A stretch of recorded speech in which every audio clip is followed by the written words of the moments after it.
इस कलयुग में वेद विद्या रहित मनुष्यों को प्रभु भक्ति किस प्रकार मिलेगी तथा उनका उद्धार कैसे होगा।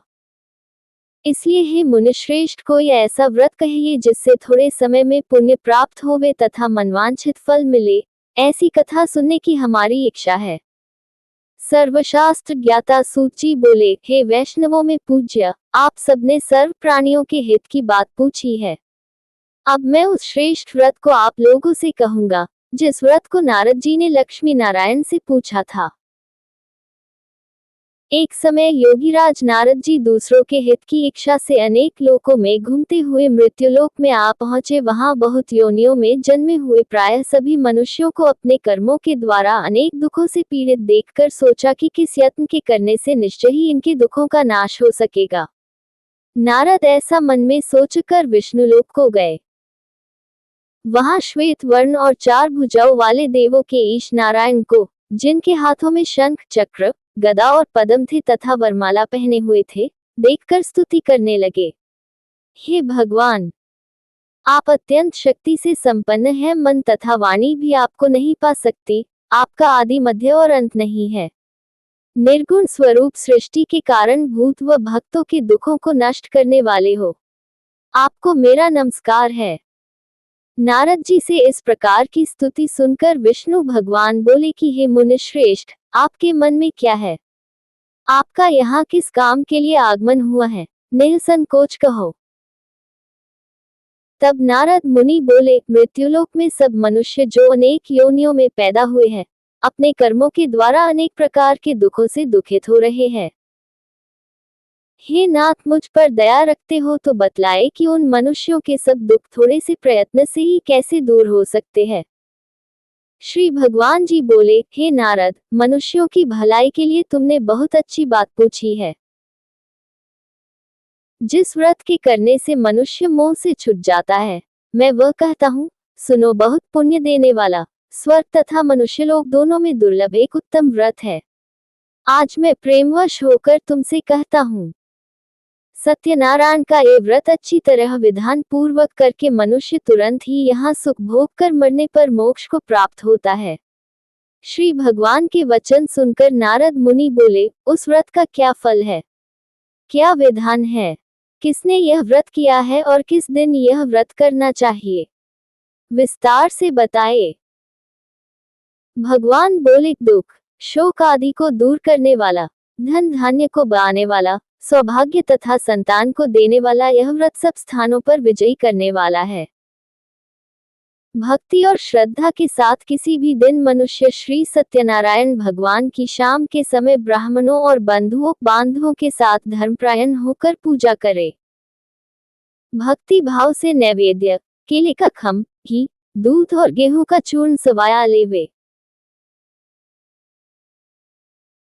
गेहूं के अभाव में साठी का चूर्ण, शक्कर तथा गुड़ले और सब भक्षण योग्य पदार्थ जमा करके भगवान को अर्पण कर देवे तथा बंधुओं सहित ब्राह्मणों को भोजन करावे। तत्पश्चात स्वयं भोजन करे, नृत्य गीत आदि का आचरण कर सत्यनारायण भगवान को स्मरण करते हुए समय व्यतीत करे। इस तरह व्रत करने पर मनुष्यों की इच्छा निश्चय ही पूरी होती है। विशेषकर कले काल में भूमि पर यही मोक्ष का सरल उपाय है। इति श्री सत्यनारायण व्रत कथा प्रथम अध्याय संपूर्ण। जिन्होंने पहले समय में इस व्रत को किया है उनका वृतांत कहता हूँ, ध्यान से सुनो। सुंदर काशीपुरी नगरी में अति निर्धन ब्राह्मण रहता था। वह भूख और प्यास से बेचैन हुआ नित्य ही पृथ्वी पर घूमता था। ब्राह्मणों से प्रेम करने वाले भगवान ने ब्राह्मण को दुखी देखकर बूढ़े ब्राह्मण का रूप धरकर उसके पास जा आदर के साथ पूछा, हे विप्र, नित्य दुखी हुआ पृथ्वी पर क्यों घूमता है? हे श्रेष्ठ ब्राह्मण, ये सब मुझसे कहो, मैं सुनना चाहता हूँ। ब्राह्मण बोला, मैं बहुत निर्धन ब्राह्मण हूँ, भिक्षा के लिए पृथ्वी पर फिरता हूँ। हे भगवान, यदि आप इसका उपाय जानते हो तो कृपा कर कहो। वृद्ध ब्राह्मण बोला कि सत्यनारायण भगवान मनोवांछित फल को देने वाले हैं। इसलिए हे ब्राह्मण, तू उनका पूजन कर, जिसके करने से मनुष्य सब दुखों से मुक्त होता है। ब्राह्मण को व्रत का सारा विधान बतलाकर बूढ़े ब्राह्मण का रूप धारण करने वाले सत्यनारायण भगवान अंतर्धान हो गए। जिस व्रत को वृद्ध ब्राह्मण ने बतलाया है, मैं उसको अवश्य करूंगा। ये निश्चय करने पर उस ब्राह्मण को भी नींद नहीं आई। वह सवेरे ही उठ सत्यनारायण के व्रत का निश्चय कर भिक्षा के लिए चला। उस दिन उसको भिक्षा में बहुत सा धन मिला, जिससे बंधु बांधवों के साथ उसने सत्यनारायण का व्रत किया। उसके करने से वह ब्राह्मण सब दुखों से छुटकर अनेक प्रकार की संपत्तियों से युक्त हुआ। उस समय से वह ब्राह्मण हर मास व्रत करने लगा। इस तरह सत्यनारायण भगवान के व्रत को जो करेगा, सब पापों से छुटकर मोक्ष को प्राप्त होगा। आगे जो पृथ्वी पर सत्यनारायण का व्रत करेगा, वह मनुष्य सब दुखों से छूट जाएगा। इस तरह नारद जी ने सत्यनारायण का कहा हुआ यह व्रत तुमसे कहा। हे विप्र, अब मैं और क्या कहूँ। ऋषि बोले, हे मुनीश्वर, संसार में इस ब्राह्मण से सुनकर किस किसने इस व्रत को किया, हम सब वह सुनना चाहते हैं। इसके लिए हमारे मन में श्रद्धा है। सूची बोले, हे मुनियों, जिसने इस व्रत को किया है वह सब सुनो। एक समय वह ब्राह्मण धन और ऐश्वर्य के अनुसार बंधु बांधवों के साथ व्रत करने को तैयार हुआ। उसी समय एक लकड़ी बेचने वाला बूढ़ा आदमी आया और बाहर लकड़ियों को रखकर ब्राह्मण के मकान में गया।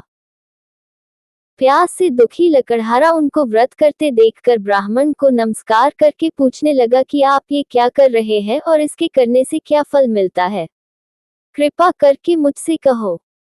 ब्राह्मण ने कहा, सब मनोकामनाओं को पूरा करने वाला ये सत्यनारायण भगवान का व्रत है। इसकी ही कृपा से मेरे यहाँ धन धान्य आदि की वृद्धि हुई है। ब्राह्मण से व्रत के बारे में जानकर लकड़हारा बहुत प्रसन्न हुआ। चरणामृत ले और प्रसाद खाने के बाद अपने घर को आया। लकड़हारे ने मन में इस प्रकार का संकल्प किया कि आज ग्राम में लकड़ी बेचने से जो धन मिलेगा, उसी से सत्यनारायण देव का उत्तम व्रत करूंगा।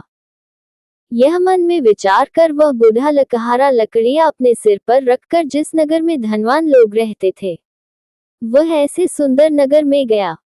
उस दिन वहां पर बूढ़े को उन लकड़ियों का दाम पहले दिनों से चौगुन मिला।